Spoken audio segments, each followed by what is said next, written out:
Assalamualaikum warahmatullahi wabarakatuh. Kami dari kelompok Saset akan mempresentasikan tentang sejarah irigasi tetes. Sebelum saya menjelaskan, saya akan memperkenalkan anggota kelompok saya terlebih dahulu. Saya sendiri sebagai moderator Fahrul Hawazi, dan ada pemateri Farid Fadilah, Jody Arsyandi, Muhammad Fajar Islam, dan Najamuddin. Untuk materi pertama yang akan disampaikan oleh Farid Fadilah, padanya dipersilahkan. Baik, di sini saya akan menyampaikan sejarah umum irigasi. Yang pertama, awalnya kegiatan irigasi dilakukan dengan pengambilan air sungai dari sumber air melalui wadah seadanya.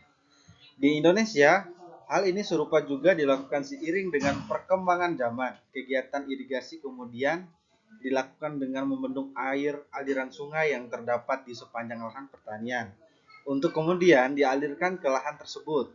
Kemudian yang kedua, dalam sejarah dunia, modernisasi kegiatan irigasi tercatat saat dibangunnya waduk serbaguna di Amerika Serikat pada tahun 1933, yaitu TVA, sedangkan di Indonesia, modernisasi kegiatan di irigasi terlihat sejak tahun 1957 pada saat dimulainya pembangunan waduk Jatiluhur di Jawa Barat. Kemudian slide selanjutnya.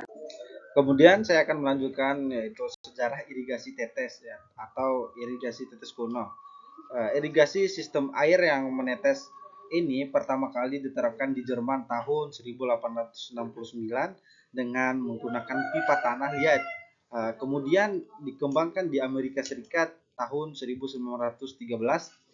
Pada tahun 1940-an, irigasi tetes diterapkan untuk rumah kaca di Inggris.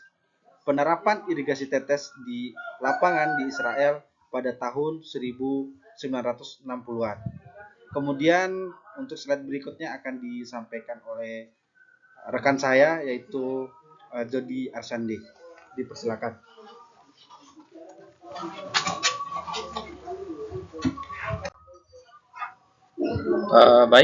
Di sini saya menjelaskan terkait teknik irigasi tetes kuno. Adapun 3 tekniknya, yaitu pertama metode primitif, ini mengirimkan air langsung ke akar secara bertahap dari waktu ke waktu karena pot dibiarkan tanpa glasir sehingga kelembapan secara bertahap dapat meresap ke dalam tanah. Untuk yang kedua, yaitu gaya irigasi tetes. Ini terbukti sangat efektif karena berbagai alasan, termasuk kemudahan implementasi dan pemeliharaan.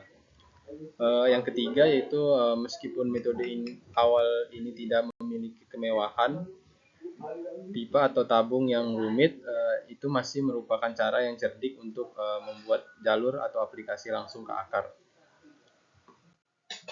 Baik, untuk selanjutnya yaitu jalan bertahap menuju irigasi tetes modern. Irigasi tetes modern berasal dari tahun 1860-an, ketika peneliti Jerman mulai bereksperimen dengan pipa tanah liat tepat di bawah permukaan tanah. Para peneliti menggunakan pipa tanah liat untuk menciptakan sistem unik yang menggabungkan irigasi tetes dan drainase. Beberapa dekade kemudian, inovasi luar biasa lainnya terjadi yang membantu membentuk sistem irigasi tetes modern yang kita lihat saat ini. Pada tahun 1964, Blaise bermitra dengan Kibbutz Hatzerim untuk membuat sebuah perusahaan bernama Nevafim yang kemudian menciptakan pemancar irigasi tetes permukaan praktis pertama. Mungkin itu saja yang saya jelaskan. Selanjutnya akan dijelaskan oleh teman saya yaitu Najamuddin. Kepada Najamuddin dipersilakan.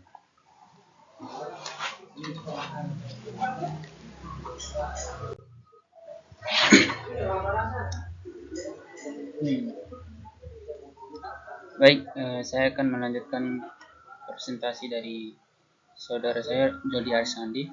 Di sini di Amerika Utara, pintu tetes pertama diberi nama Salang Embun dan dirancang dan diproduksi oleh Ricardo Chapin dari Chapyong White Watermatics.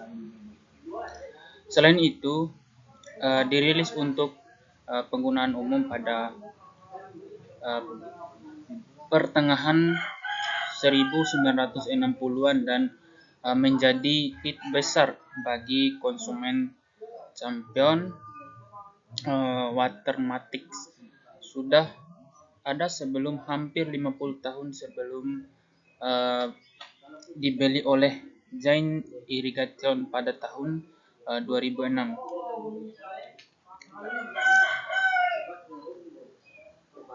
Saat ini irigasi tetes secara luas dianggap sebagai salah satu inovatif dengan nilai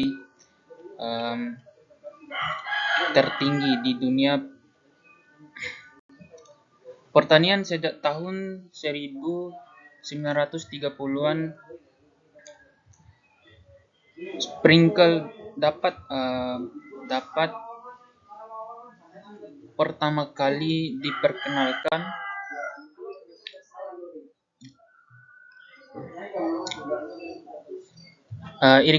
irigasi tetes adalah sistem pengairan yang digunakan jaringan pipa dan memanfaatkan gaya gravitasi. Jaringan irigasi tetes terdiri dari pipa utama, pipa subutama, dan pipa lateral.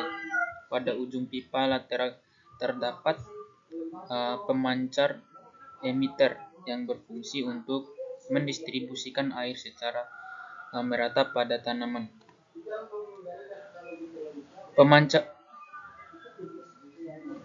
Pemancaran diletakkan di zona perakaran sehingga tanah yang berada di daerah perakaran tanaman selalu dalam keadaan lembab. Selanjutnya, kelebihan. Irigasi tetes mempunyai kelebihan dibandingkan dengan metode irigasi lainnya, yaitu menghemat penggunaan air, menekan laju evaporasi aliran permukaan dan perkolasi, menekan pertumbuhan gulma karena daerah yang dibatasi terbatas di sekitar tanaman saja, meningkatkan pertumbuhan dan hasil tanaman. Sistem irigasi tetes dapat dengan mudah dioperasikan secara otomatis sehingga tenaga dapat dikurangi. Selanjutnya, kekurangan. Kelemahan atau kekurangan dari metode irigasi tetes diantaranya adalah memerlukan perawatan yang intensif, terutama untuk menghindari terjadinya penyumbatan. Jika air yang digunakan mengandung garam yang tinggi, risiko terjadi penumpukan garam di daerah perakaran. Dapat membatasi pertumbuhan tanaman bila perhitungan kebutuhan air dan waktu pemberian yang tidak tepat. Membutuhkan modal awal yang terutama bila menggunakan instalasi perpipaan yang luas, dan diperlukan teknik untuk merancang, mengoperasikan dan memeliharanya. Mungkin itu saja yang bisa saya sampaikan. Selanjutnya akan saya berikan kepada moderator.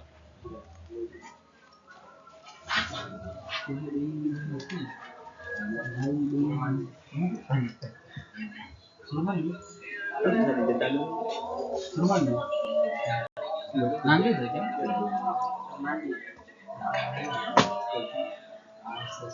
Bisa ya?